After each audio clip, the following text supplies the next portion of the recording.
नमस्कार class ninth CBSE board के सभी छात्रों को जय हिंद। तो बच्चों आज हमारा यहाँ पर टॉपिक होने वाला है साइंस का मोस्ट इम्पॉर्टेंट क्वेश्चन पेपर। बच्चों आपसे यहाँ पर मैं बात कहना चाहूँगा।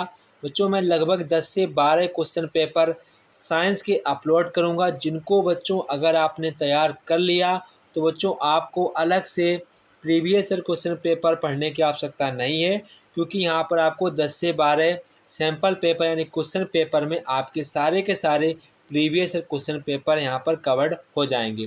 वो जो साथ साथ में आपको जो मोस्ट इम्पॉर्टेंट क्वेश्चन है, जो बोल सकते हैं हम लोग मोस्ट रिपीटेड क्वेश्चन उनको बोल सकते हैं, वो भी यहाँ पर आपके कवर्ड हो जाएंगे। और अलग से यहाँ पर आप लोगों के क्वेश्चन आपके यहाँ पर कवर्ड हो जाएंगे, जो परीक्षा के लिए काफ़ी ज़्यादा इम्पॉर्टेंट है।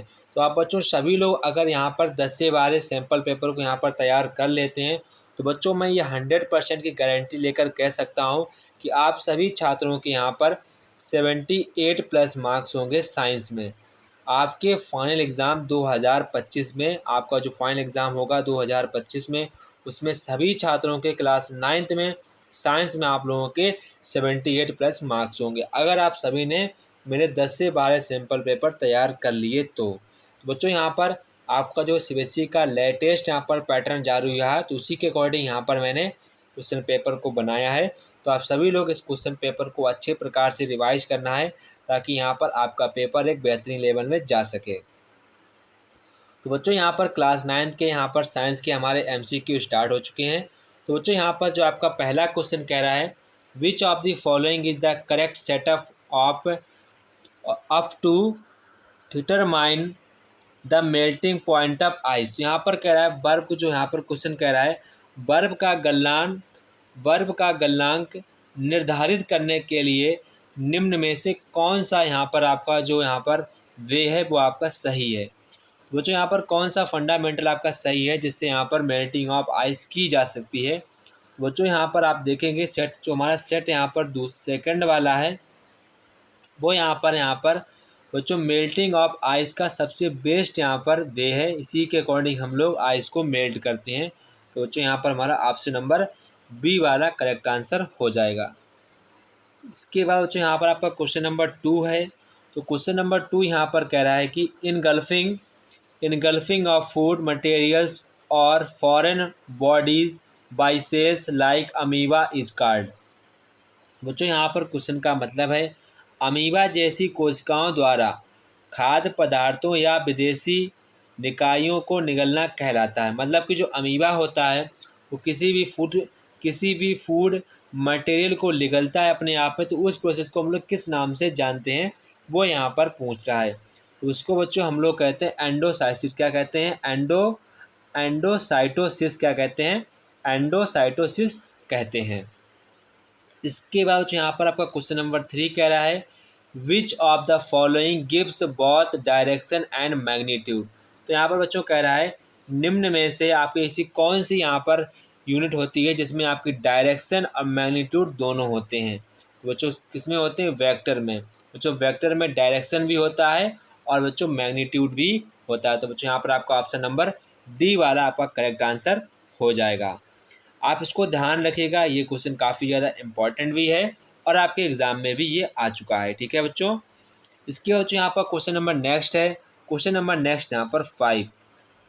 बच्चों यहाँ पर कह रहा है nervous cell does not contain. तो यहाँ पर क्या है, नर्वस सेल में क्या कंटेनिंग नहीं होता है? एक्सॉन नहीं होते, कि उसमें डेंड्राइट्स नहीं होते, कि नर्व इंडिस नहीं होते, कि टेंडन्स नहीं होते हैं, तो वो यहाँ पर आपसे पूछा गया है। तो बच्चों यहाँ पर नर्वस सिस्टम जो आपका सेल होता है उसमें बच्चों एक्सॉन भी होते हैं, डेंड्राइट्स भी होते हैं और यहाँ पर नर्वर इंडिंग्स होते हैं। तो यहाँ पर केवल टेंडन्स नहीं होते हैं। तो यहाँ पर बच्चों आपका ऑप्शन नंबर डी वाला करेक्ट आंसर हो जाएगा। ठीक है, ऑप्शन नंबर डी वाला। इसके बाद यहाँ पर क्वेश्चन नंबर 6 आता है। तो क्वेश्चन नंबर 6 यहाँ पर बच्चों कह रहा है which of the following correct for the given figure. तो यहाँ पर बच्चों आपको जो फिगर दिया गया आपको बताना है कौन से फिगर के अकॉर्डिंग यहाँ पर इसकी ऑप्शन में सही जानकारी दी गई है। तो बच्चों यहाँ पर आप देखेंगे कि यहाँ पर आपको बाकायदा ABCD यहाँ पर आपको नाम बताने किसके क्या नाम होंगे। ठीक है, तो यहाँ पर देखेंगे the part labelled A is the dark side of reaction. यहाँ पर आपको जो पार्ट ए है वो डार्क साइड ऑफ रिएक्शन को यहाँ पर वेरिफिकेशन कर रहा है। तो बच्चों यहाँ पर हमारा ऑप्शन नंबर बी वाला करेक्ट आंसर हो जाएगा। ऑप्शन नंबर बी वाला, यहाँ ऑप्शन नंबर बी वाला करेक्ट आंसर हो जाएगा। इसके बाद बच्चों यहाँ पर आपको क्वेश्चन नंबर कह रहा है 7। तो क्वेश्चन नंबर 7 बच्चों यहाँ पर कह रहा है ए बी क्या होंगे, ए बी यहाँ पर आपके क्या होंगे वो यहाँ से आपसे पूछ रहा है। बच्चों यहाँ पर कह रहा है कि यहाँ पर आपको ए एस टी पी का आयतन दिया गया, इसमें आपको ए बी लिया गया है। इसके बाद यहाँ पर बी लिया गया, तो इसको बताना है कि यहाँ पर ए बी क्या हो सकते हैं। इसके बाद यहाँ पर नंबर ऑफ मॉलिक्यूल्स अणुओं की संख्या दी गई है, नंबर ऑफ मोल्स मोलों की संख्या दी गई है। इसके बाद बच्चों यहाँ पर कह रहा है मोलर मास से आपका यहाँ पर मल्टीप्लाई करेंगे and divide by molar mass, अगर हम इसको डिवाइड करेंगे तो यहाँ पर मास इन ग्राम, तो हमारा द्रव्यमान आ जाएगा। तो बच्चों यहाँ पर कह रहा है जो ए बी हमारे क्या होंगे। बच्चों ए बी जो हमारे होंगे, जो ए होगा वो हमारा बाई मल्टीप्लाई 22 पॉइंट यानी कि 22.4 एंड जो बी होगा बच्चों वो बच्चों यहाँ पर हमारी 22.4 लीटर होगा, और जो हमारा ए होगा वो 22.4 लीटर होगा। मतलब यही दो हमारे हो जाएंगे बच्चों। यहाँ पर इसका मुझे पहले डिवाइड करना होगा, दोनों में डिवाइड ही करना होगा। बच्चों यहाँ पर हमारा ऑप्शन नंबर बी वाला करेक्ट आंसर हो जाएगा। ये बच्चों एक सिस्टम होता है, ये हमारा एक सिस्टम होता है। आप एनसीईआरटी में जब भी पढ़ेंगे आपको वह कहता है यही सिस्टम वहाँ पर बना हुआ दिख जाएगा, जहाँ पर बच्चों आपको ए की जगह लिखा हुआ मिलेगा divided by 2.4 litre and B की जगह भी आपको यही सेम लिखा हुआ मिलेगा डिवाइडेड बाई 22.4 लीटर। आपको ये सेम सिस्टम वहाँ पर बना हुआ पे बुक में आपको दिखाई पड़ेगा, ठीक है। इसके बाद बच्चों आपका क्वेश्चन नंबर 8 है। तो क्वेश्चन नंबर 8 बच्चों यहाँ पर कह रहा है स्मूथ मसल्स कंसिस्ट, आपको बतानी है स्मूथ मसल्स कहाँ पर कंसिस्ट करती हैं। Filament that are not arranged, उनके फिलामेंट अरेंज नहीं होते into sarcomeres giving is non striated pattern. तो यहाँ पर कह रहा है कि जो आपकी स्मूथ मसल्स होती हैं वो यहाँ पर सैक्रोसोम में व्यवस्थित नहीं होते, जिससे यहाँ पर उनमें एक धारीदार मांसपेशियाँ बन जाती हैं। कैसी बन जाती हैं? धारीदार मांसपेशियाँ बन जाती हैं। तो यहाँ पर प्लेन एंड लार्ज वो मसल्स कैसी कंसिस्ट होती हैं, तो बच्चों वो हमारी जो मसल्स होती हैं वो बच्चों यहाँ पर हमारी थिक एंड थीन होती, कैसी होती हैं? थिक एंड थीन होती हैं। इसके बच्चों यहाँ पर क्वेश्चन नंबर 9 है। तो क्वेश्चन नंबर 9 यहाँ पर कह रहा है कि the position of water level, the position of water level in measuring a cylinder before after immersing a solid in it as shown as a given figure below। आपको जैसा कि फिगर में दिखाया जाएगा the volume of the given solid. तो यहाँ पर बच्चों कह रहा है कि सॉलिड का वॉल्यूम कितना होगा, सॉलिड का वॉल्यूम कितना होगा, ये यहाँ पर आपसे पूछ रहा है कि सॉलिड का यहाँ पर बच्चों वॉल्यूम कितना होगा। तो वॉल्यूम निकालना इतना कोई टफ नहीं है। तो यहाँ पर जब देखेंगे आपको इसको वॉल्यूम निकालना है, तो वॉल्यूम निकालना काफ़ी आसान है। यहाँ पर आप देखेंगे कि आपको यहाँ पर मैक्सिमम नंबर ऑफ इलेक्ट्रॉन्स के सेल में कितनी होती हैं बच्चों? 2 होती हैं, और यहाँ पर यल सेल में 8 होती हैं, और यहाँ पर आप देखेंगे कि ये तो मैंने 10 का बोल दिया, तो यहाँ पर आपको 9 का बताना है। बच्चों आप देखेंगे आपको यहाँ पर इसका क्या निकालना है, इसका आपको वॉल्यूम निकालना है। तो वॉल्यूम हुआ ब्लॉक जो आपको यहाँ पर दिया गया है, तो बच्चों आपको क्या निकालना है? ब्लॉक का यहाँ पर बच्चों आपको वॉल्यूम निकालना है। तो change in level of volume, तो बच्चों यहाँ पर आपका जो वॉल्यूम में चेंज होगा वही आपका यहाँ पर वॉल्यूम हो जाएगा। तो 4.2 में से आपको 2.4 माइनस कर देना है। 2.4 माइनस करें तो आपका बच्चों 1.8 सेंटीमीटर क्यूब आपका वॉल्यूम आ जाएगा। तो बच्चों ये आपका आंसर कहाँ पर नोटिस है? तो बच्चों ये आपका ऑप्शन नंबर बी में है, तो आपका ऑप्शन नंबर बी वाला करेक्ट आंसर हो जाएगा। इसके बच्चों आपका क्वेश्चन नंबर जो 10 है, क्वेश्चन नंबर 10 आपको इसको ऐसे ही याद कर लेना है। ये क्वेश्चन अगर आप सॉल्व करेंगे तो काफ़ी ज़्यादा लंबा हो जाता है, इसको आपको इसको रिजल्ट के तौर पर आपको बच्चों सभी लोगों को इसको ऐसे ही याद कर लेना है, ठीक है।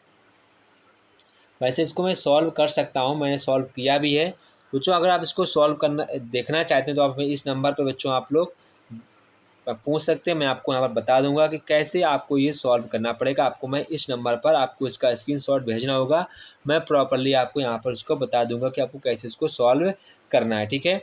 बच्चों क्वेश्चन का मतलब कह रहा है कि रेलगाड़ियों की जो गति है 0 से v तक दर ए से बढ़ती है, ठीक है। तो यहाँ पर कह रहा है the speed of train increase consist if, यहाँ पर कह रहा है रेट फ्रॉम 0 to V। तो यहाँ पर कह रहा है जो यहाँ पर ट्रेन की जो स्पीड है वो 0 से V तक बढ़ती है एंड देन रिमेन्स कंस्टेंट, और यहाँ पर लगातार ये समान रहती है, स्थिर रहती है एट अ इंटरवल, एक अंतराल तक, एंड फाइनली डिक्रीज टू 0, और अंत में बच्चों यहाँ पर डिक्रीज हो जाती है 0 कांस्टेंट रेट P, यहाँ पर कांस्टेंट रेट P से यहाँ पर डिक्रीज हो जाती है।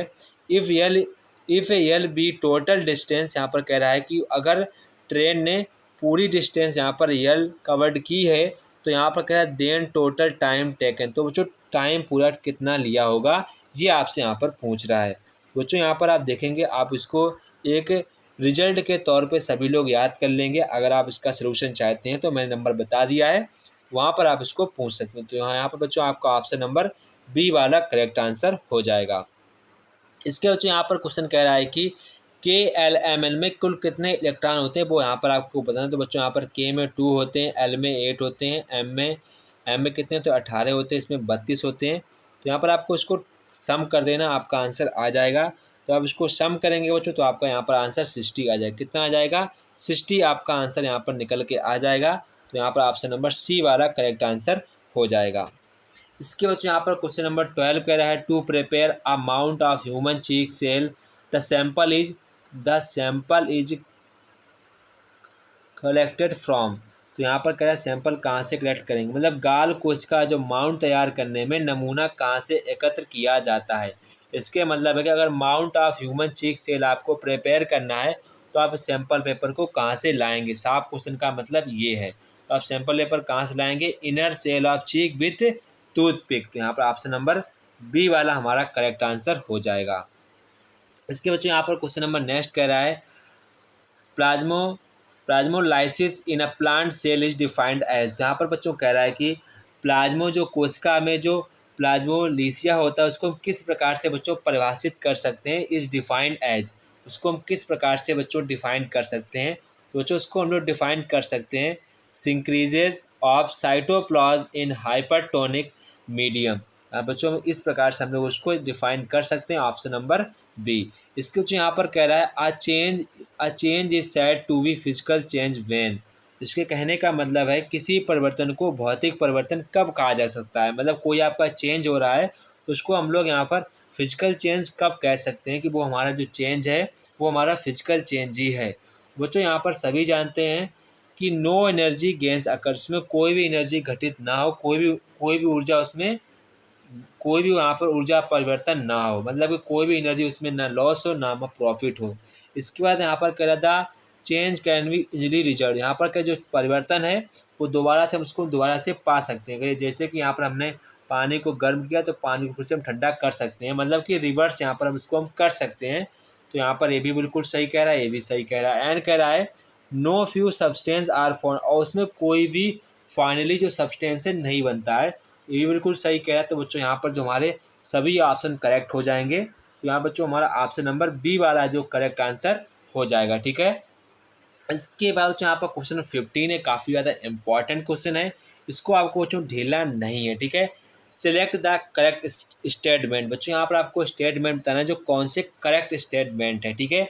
बच्चों यहाँ पर आप देखेंगे कि यहाँ पर पहला कह रहा है a solution in which size of solute particles in about 10⁻⁻10 meter is called true solution. बिल्कुल यहाँ पर सही बात कहेगी, जो हमारा ट्रू सोल्यूशन होता है उसके जो पार्टिकल्स की जो मेजरमेंट होती है -10⁻⁻10 मीटर अप्रॉक्सीमेट उसका साइज होता है। तो बच्चों यहाँ पर हमारा पहला ऑप्शन बिल्कुल करेक्ट हो जाएगा, इसमें आपको कोई डाउट नहीं होना चाहिए, ठीक है।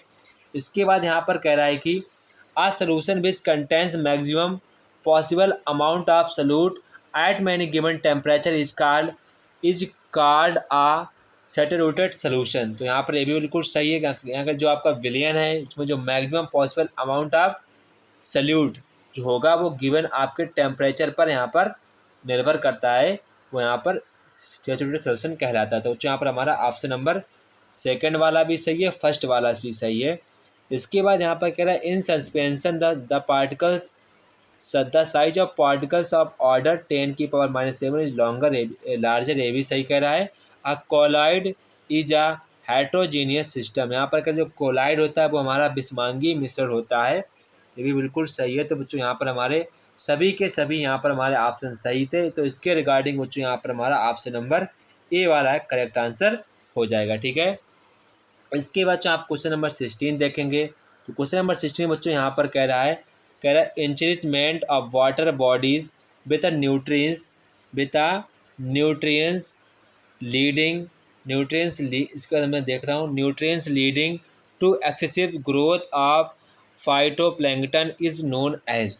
तो यहाँ पर जो क्वेश्चन का जो मतलब बच्चों, क्वेश्चन का जो मतलब है वो बच्चों यहाँ पर क्वेश्चन कह रहा है कि अगर आपको क्वेश्चन नंबर जो 16 है, तो यहाँ पर क्या है, तत्वों के निकाय समृद्ध होने पे, मतलब क्वेश्चन कह रहा है कि तत्वों से जल निकाय का जो समृद्ध होता है वो किसके कारण फाइटोप्लांटन की अत्यधिक वृद्धि होती है, उसे हम लोग क्या कहते हैं।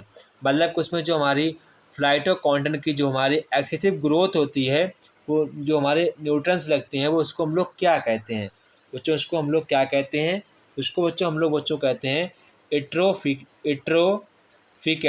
एट्रोफिकेशन यानी ऑप्शन नंबर सी वाला करेक्ट आंसर हो जाएगा। इसके बच्चों आपको यहाँ पर आपके क्वेश्चन नंबर 17 से 20 तक आपके स्टेटमेंट और रीजन वाले क्वेश्चन होते हैं, तो इनको आपको अच्छे प्रकार से यहाँ पर पढ़ना है। तो आप पहले यहाँ पर स्टेटमेंट बच्चों आपका कह रहा है कि एक लड़का एक मेरी गो राउंड पर सवारी का आनंद ले रहा है जो 10 मीटर प्रति सेकेंड की गति से घूम रहा है। लड़का एक समान त्वरित गति में है। इस क्वेश्चन का मतलब लड़का है जो कि यहाँ पे राउंड सर्कल में उस पर घूम रहा है, जिसकी स्पीड यहाँ पर 10 मीटर प्रति सेकेंड स्पीड है। और बच्चों जो आपका बॉय है वो जो यहाँ पर एक यूनिफॉर्म एक्सेलरेशन मोशन में गति कर रहा है, मतलब मोशन कर रहा है, ऐसा क्वेश्चन में बोला गया है। नेक्स्ट यहाँ पर आपको जो रीजन में कह रहा है कि रीजन कह रहा है a body has uniform acceleration if it travels in a straight line and velocity first decrease then increase by equal amounts in equal intervals of time. यहाँ पर कह रहा है यदि कोई जो पिंड हमारा है सीधी रेखा में गति करता है, जैसे हमारा कोई भी यहाँ पर जो वस्तु है, कोई भी अगर सीधी रेखा में बच्चों गति करता है तो उसका जो द्रव्यमान होता है वो हमेशा एक समान रहता है और उसका वेग भी पहले घटता है फिर समान समय अंतराल में समान मात्रा में बढ़ता है। ठीक है, लगा पहले घटेगा फिर बढ़ेगा। ठीक है, पहले घटेगा फिर बढ़ेगा समान मात्रा में। ठीक है, तो बच्चों यहाँ पर आपका जो ऑप्शन जो आपका स्टेटमेंट है वो आप जो बोल रहा है बिल्कुल सही बात है, बिल्कुल अकॉर्डिंग सही है। पर यहाँ पर जो आपका बोल रहा है कि एक यूनिफॉर्म एक्सेलरेशन में कोई गति करती है तो ट्रेवल्स करता है स्ट्रेट लाइन में, तो ऐसा तो कुछ नहीं है कि पहले यहाँ पर घटेगा फिर बढ़ेगा, ऐसा कुछ नहीं है। बच्चों यहाँ पर हमारा स्टेटमेंट जो है जो अब सही है, जो रीजन है वो बच्चों हमारा यहाँ पर रीजन फॉल्स है। तो बच्चों यहाँ पर देखेंगे ऑप्शन नंबर आपका सी वाला है वो करेक्ट आंसर हो जाएगा। ऑप्शन नंबर सी आपका यहाँ पर करेक्ट आंसर हो जाएगा। इसके बाद यहाँ पर क्वेश्चन नंबर 18 कह रहा है solids do not diffuse in air. इसके कहने का मतलब है सॉलिड है वो एयर में डिफ्यूज नहीं होते हैं, मतलब कि यहाँ पर जो ठोस पदार्थ आपके होते हैं वायु में नहीं फैलते हैं। साफ कहने का मतलब डिफ्यूज में होता है फैलना, क्या होता है फैलना, मतलब कि जो हमारे सॉलिड होते हैं वो यहाँ पर एयर में नहीं फैलते हैं। एंड कह रहा है जो रीजन कह रहा है, रीजन कह रहा है the particles are closely packed in solid. यहाँ पर क्या जो पार्टिकल्स होते हैं वो सॉलिड में एक दूसरे के क्लोजली पैक्ड होते हैं, ये भी बिल्कुल सही है। तो बच्चों यहाँ पर जो करेक्ट आंसर हो जाएगा आपका जो स्टेटमेंट वो भी बिल्कुल सही कह रहा है, जो आपका रीजन है वो भी बिल्कुल सही है। जो आपका रीजन है बच्चों वो आपको स्टेटमेंट की यहाँ पर एक्सप्लेन कर रहा है। तो बच्चों यहाँ पर हमारा जो करेक्ट आंसर हो जाएगा वो यहाँ पर हमारा ऑप्शन नंबर ए वाला करेक्ट आंसर हो जाएगा। इसके बाद क्वेश्चन नंबर 19 और 20 आप खुद से पढ़ेंगे, काफ़ी आसान क्वेश्चन है, मैं आपको इनके आंसर बता रहा हूँ। यहाँ पर आपका आंसर ए बी वाला होगा, देन यहाँ पर आपका आंसर भी बी वाला होगा, दोनों में बी आंसर होंगे, आप यहाँ पर कर सकते हैं। ठीक है, इसके बाद बच्चों यहाँ आपका सेक्शन बी आता है। तो सेक्शन बी में आपको बच्चों करना क्या है, सभी लोगों को यहाँ पर सभी सेक्शन बी के क्वेश्चन आ जाते हैं। तो सेक्शन बी में आप क्वेश्चन को आपको अच्छे प्रकार से पढ़ना है। यहाँ पर आपको सभी क्वेश्चन 2 मार्क्स के हैं। तो यहाँ पर आपका जो पहला क्वेश्चन कह रहा है what is the work done by force of gravity on a satellite moving round the earth. आपको यहाँ पर कह रहा है, क्वेश्चन कहने का मतलब है कि पृथ्वी के चारों ओर घूमते हुए उपग्रह पर आपको ग्रेविटेशनल जो फोर्स होता है, जो हमारा ग्रेविटेशनल फोर्स होता है उसके द्वारा जितना भी वर्क डन किया जाएगा उसको यहाँ पर आपको स्पेसिफाई करना है। जैसे कि आपका जो पृथ्वी के जैसे आपकी पृथ्वी है, ये इसके चारों ओर कोई उपग्रह घूम रहा है, तो वो जितना घूम रहा है उसने कितना कार्य किया है वो यहाँ पर आपको जस्टिफाई करना है कि वो कितना काम करेगा, वो यहाँ पर आपको बताना है। इसके बाद यहाँ पर कह रहा है आप बॉय ऑफ मास, एक लड़के का मास 40 kg दिया गया है। आप flight of 50 steps each 10 centimetre height in second find. तो यहाँ पर क्वेश्चन कहने का मतलब है 40 किलोग्राम वाला एक लड़का 5 सेकेंड में 10 सेंटीमीटर ऊंची 50 सीढ़ियाँ चढ़ लेता है। ठीक है, मतलब लड़का है उसका वजन 40 kg है, जो बच्चों 5 सेकेंड में 10 सेंटीमीटर ऊंची 50 सीढ़ियाँ चढ़ जाता है। तो यहाँ पर आपसे क्वेश्चन पूछ रहा है the work done by boy, लड़के द्वारा आपको किए गए काम की गणना करनी है। द पावर ऑफ डेवलप, तो यहाँ पर बच्चों को कितनी पावर डेवलप करनी पड़ेगी वो यहाँ पर आपको बताना है, कितनी पावर यहाँ पर डेवलप होगी। जो आपको इसके आंसर दोनों के फाइंड आउट करने हैं। अगर आप फाइंड आउट कर लेते नहीं कर पाते हैं तो आप हमसे कमेंट बॉक्स में कमेंट करके पूछ सकते हैं। अदरवाइज बच्चों आप लोग PDF भी बाई कर सकते हैं। अगर आप PDF ले लेते हैं तो यहाँ पर आपको सभी के बाकायदा क्वेश्चन के आंसर लिखे हुए मिल जाएंगे, जिससे आप लोग अच्छे प्रकार से तैयारी कर सकते हैं। इसके बच्चों यहाँ पर क्वेश्चन नंबर 22 कर रहा है why do substance undergo change in physical states. तो कहने का मतलब है पदार्थ की भौतिक अवस्था में परिवर्तन क्यों होता है, मतलब जो भी हमारे जो पदार्थ होता है, जो हमारा सब्सटेंस होता है, उसकी फिजिकल चेंजेस क्यों हो जाती है वो यहाँ पर आपको डिफाइन करनी है। इसके बाद यहाँ क्वेश्चन नंबर 23 कह रहा है when vertical jerk in the given string transfer waves form give 3 feature these wave. तो यहाँ पर बच्चों कह रहा है जब किसी तार को बच्चों हम लोग ऊर्ध्वाधर झटका देते हैं तो उसमें बच्चों ट्रांसफर वेव बन जाती हैं। तो बच्चों आपको इन ट्रांसफर वेव की 3 क्वालिटी आप लोगों को बतानी है। जैसे आपका कोई तार है, उसको आप लोग अगर जैसे आपने बचपन में क्या होगा, जैसे आपका कोई टाइट तार हो, आप उसको खींचो तो उसमें यहाँ पर तार हिलने लगता है, तो उसमें बच्चों ट्रांसफर वेव बन जाती हैं, फॉर्म्ड हो जाती हैं। बच्चों आपको ट्रांसफर वेव के यहाँ पर 3 फीचर्स बताने हैं। इसके बच्चों यहाँ पर कह रहा है question number 24 for any substance why does the temperature remain constant during the change of state. Question का बच्चों मतलब है किसी भी पदार्थ के लिए अवस्था परिवर्तन के दौरान तापमान स्थिर क्यों रहता है। मतलब कि जब भी बच्चों कोई भी यहाँ पर सब्सटेंस की जो यहाँ पर सब्सटेंस की बच्चों यहाँ पर जो भी यहाँ पर मैटर रहता है, उसकी जो बच्चों यहाँ पर अवस्था रहती है, मैटर रहती है, वो यहाँ पर जब चेंज होती है तो बच्चों उस टाइम में बच्चों टेम्परेचर जो हमारा है चेंज कांस्टेंट क्यों रहता है वो आपको यहाँ पर बताना है। इसके बाद यहाँ पर कह रहा है why do the driver person seated in the front seat a need belt. तो यहाँ पर बच्चों कह रहा है ड्राइवर और आगे की सीट पर बैठे हुए व्यक्तियों को बेल्ट की आवश्यकता क्यों होती है। आपकी जो गाड़ी है, जो आगे फ्रंट में होते हैं, जो बैठे होते हैं फ्रंट में, जो हमारा गाड़ी जाता है जो साथ में वहाँ बैठता है, उनको बेल्ट की आवश्यकता क्यों होती है, तो वो यहाँ पर आपको बताना है। इसके बाद आपको क्वेश्चन नंबर यहाँ पर और में जो कह रहा है और वाला में, तो और वाला क्वेश्चन हमारा न्यूमेरिकल है। तो न्यूमेरिकल में कह रहा है a stone of 1 kg known as, एक जो हमारा यहाँ पर कह रहा है a stone of 1 kg growth, growth नहीं, thrown with a velocity of 20 meter per second across the frozen surface of the lake and comes to rest after traveling a distance of 50 meter. What is the force of friction between the stone and the ice? तो question कहने का मतलब उसको कह रहा है कि 1 kg का एक हमारा बच्चों स्टोन है, जो बच्चों 20 यानी कि 20 मीटर प्रति सेकेंड की वेलोसिटी से बच्चों यहाँ पर एक झील में जमी हुई झील की जो लेक है उस पर फेंका जाता है। जो एक लेक है वो बच्चों यहाँ पर जम चुकी है पूर्णतः, यहाँ पर देखो लिखा भी है फ्रोजन सरफेस, जो यहाँ पर लेक की जो बर्फ़ जमी हुई सरफेस पर फेंक दिया जाता है। ठीक है, तो बच्चों वह 50 मीटर तक वहाँ चल लेता है, 50 मीटर दूरी तक वो चलता है। तो यहाँ पर कह रहा है what is the force of friction between stone and ice. तो बच्चों स्टोन और आइस के बीच में कितना फ्रिक्शन यहाँ पर होगा वो यहाँ पर आपको बताना है। इसके बाद क्वेश्चन नंबर 26 कह रहा है कि helium items has atomic mass of 4u has 2 protons in nucleus, how many neutrons in have. तो यहाँ पर जो कह हीलियम आपका जो एटम होता है उसका जो परमाणु यानी कि बोलेंगे एटॉमिक मास यहाँ पर आपका 4u है, और इसके बच्चों यहाँ पर जो आप देखेंगे इसके जो न्यूक्लियस में बच्चों 2 प्रोटॉन है, तो आपको बताना है इसके कितने न्यूट्रॉन होंगे, आपसे यहाँ पर आपको बताना है। इसके बाद आप सेक्शन सी आ जाता है, तो बच्चों सेक्शन सी में आप देखेंगे। अब सेक्शन सी के यहाँ पर आप सभी क्वेश्चन देखेंगे। सेक्शन सी यहाँ पर कह रहा है draw a curve showing density of pressure variation with respect to distance and disturbance produced by sound. Mark the position of compression and refraction on the curve. Also define wavelength and time period using this curve. तो जो आपको curve बनाना है ध्वनि द्वारा उत्पन्न विक्षोभ के लिए दूरी के सापेक्ष बच्चों आपको डेंसिटी और प्रेशर के बीच में आपको यहाँ पर एक वक्र बनाना है। ठीक है बच्चों।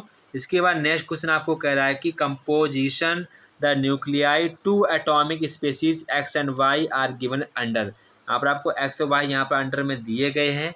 तो यहाँ पर कह रहा है give the mass numbers X and Y, what is the relation between two species. यहाँ पर कह रहा है जो आपको 2 स्पीसीज दी गई एक्स वाई, इनके बीच का क्या रिलेशन है वो यहाँ पर आपको फाइंड आउट करना है। इसके बाद यहाँ पर कह रहा है draw the graph of uniform retardation. तो पोजीशन, वेलोसिटी, एक्सेलरेशन आपको यहाँ पर ग्राफ को ड्रा करना है। इसके बाद और मैं कह रहा है पार्टिकल मूव्स, एक पार्टिकल है उस सर्कल में मूव कर रहा है विद ओ सेंटर, जिसका सेंटर ओ है। AO and OB 5 centimetre radius यहाँ पर दी गई है। इसके बाद कह रहा है एज शोन द फिगर, जैसा कि फिगर दर्शाया गया यहाँ पर कह रहा है it starts from A calculate. यहाँ पर कह रहा है वो बच्चा जो पार्टिकल है वो ए से स्टार्ट करता है। तो यहाँ पर कह रहा है कि द डिस्टेंस कवर्ड, वो पार्टिकल डिस्टेंस कितनी कवर्ड करेगा, एंड यहाँ पर कह रहा है उसका डिस्प्लेसमेंट कितना होगा बी तक पहुँचने में, उसने कितना डिस्प्लेसमेंट तैयार किया होगा। जितनी इसकी यहाँ पर डायमीटर होगा वही यहाँ पर जो इसका हमारा डिस्प्लेसमेंट होगा। ठीक है, आपको यहाँ पर ध्यान है। तो आपका डिस्प्लेसमेंट यहाँ पर 10 सेंटीमीटर हो जाएगा। इसके बच्चे यहाँ पर क्वेश्चन नंबर 30 है। आप क्वेश्चन को खुद से पढ़ेंगे। अगर आप क्वेश्चन नहीं लगा पाते हैं तो आप इस नंबर पर हमसे क्वेश्चन को बच्चों पूछ सकते हैं, मैं प्रॉपरली आपको इसको हल सोल्यूशन दे दूंगा। ठीक है, ठीक है। अगर आप PDF लेना चाहते हैं तो आप PDF भी बच्चों ले सकते हैं। ठीक है। इसके बाद यहाँ पर क्वेश्चन नंबर 31 है। तो बच्चों क्वेश्चन नंबर 31 यहाँ पर कह रहा है गिव द रीजन। आपको यहाँ पर रीजन बताना है। Road accident occurring due to high speed are much worse than accident due to low speed of vehicles. तो यहाँ पर बच्चों कह रहा है कि जो हाई स्पीड में जो हमारे एक्सीडेंट हो जाते हैं वो बहुत ही यहाँ पर कम घातक होते हैं उसकी तुलना में, लो स्पीड की तुलना में। ऐसा क्यों यहाँ पर आपको बताना है। इसके बाद यहाँ पर कह रहा है when a motor car makes sharp turn high speed passenger tend to get thrown one side. यहाँ पर क्या, जैसे कि आपकी मोड़ है, अगर आप यहाँ से बस चल रही है अचानक हाई मोड़ तो यहाँ पर यात्री इसकी ओर मुड़ जाते हैं। तो ऐसा क्यों वो आपको यहाँ पर बताना है। इसके बाद यहाँ पर कह रहा है difference between active and passive transport. तो यहाँ पर आपको एक्टिव ट्रांसपोर्ट और पैसिव ट्रांसपोर्ट में आपको यहाँ पर डिफरेंस करना है, जो कि आपका 3 नंबर का। और मैं कह रहा है how can you calculate magnification of Microsoft. तो यहाँ पर कह रहा है माइक्रोसॉफ्ट को आप लोग उसका मैग्नीफिकेशन आप उसको कैसे कैलकुलेट करेंगे, मतलब उसका क्या फार्मूला है वो यहाँ पर आपको लिखना है। इसके बाद यहाँ पर क्वेश्चन कह रहा है draw well level diagrams various types of muscles found in body. तो यहाँ पर कह रहा है आपकी ह्यूमन बॉडी है उसमें कितने टाइप के मसल्स होते हैं वो आपको बताने हैं और उसके सबको यहाँ पर आपको डायग्राम भी ड्रा करने हैं। इसके वजह यहाँ पर सेक्शन डी है। सेक्शन डी आपको सभी लोग न्यूमेरिकल करना है। तो आप सभी लोग इस न्यूमेरिकल को अच्छे प्रकार से यहाँ पर पढ़ लीजिएगा और यहाँ पर इसको करने का प्रयास करिएगा। अगर आप नहीं कर पाते हैं मैं इसके वीडियो के लास्ट में सेक्शन डी के सभी आंसर यहाँ पर शो कर दूंगा।